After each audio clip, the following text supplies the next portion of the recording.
Nesër në Ferizaj për të dytën herë radhazi do të mbajnë garat e automobilizmit, të cilat organizohen nga Federata e Autosporteve të Kosovës. Sekretari i autoklubit të Ferizajt Burim Aslani tha se deri tani kanë aplikuar mbi 70 garues, ndërsa e veçanta e kësaj gare është se kësaj radhe në garë do të lejohet pjesëmarrja edhe me vetura standarde. Në bazë të kalendarit të Federatës Faskut, nesër do të zhvillohet gara rrethore në qytetin e Ferizajt, duke filluar prej orës 11 deri në ora 4. Veturat do të grumbullohen te Salla Bill Clinton, aty do të jetë komisioni për verifikimin dhe kategorizimin e veturave që do të jenë pjesëmarrëse në garë. E veçanta e kësaj gare është se e ka karakterin edukativ, nuk do të jetë garë sikur hera tjera me shpejtësi të lartë. Kjo garë do të zhvillohet me standardet e FIA-s.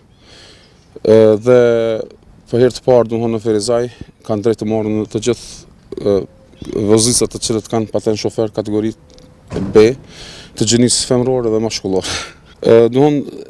Është gara parë që do të marrin pjesë kerrët standarde, kerrët e rrugës, që më herët nuk kanë ndodhur, përpara kanë marrë pjesë vetëm veturat të cilat janë përgatitura për këtë lloj gare. Aslani tha se tashmë janë bërë të gjitha përgatitjet dhe se janë marrë të gjitha konfirmimet nga institucionet relevante.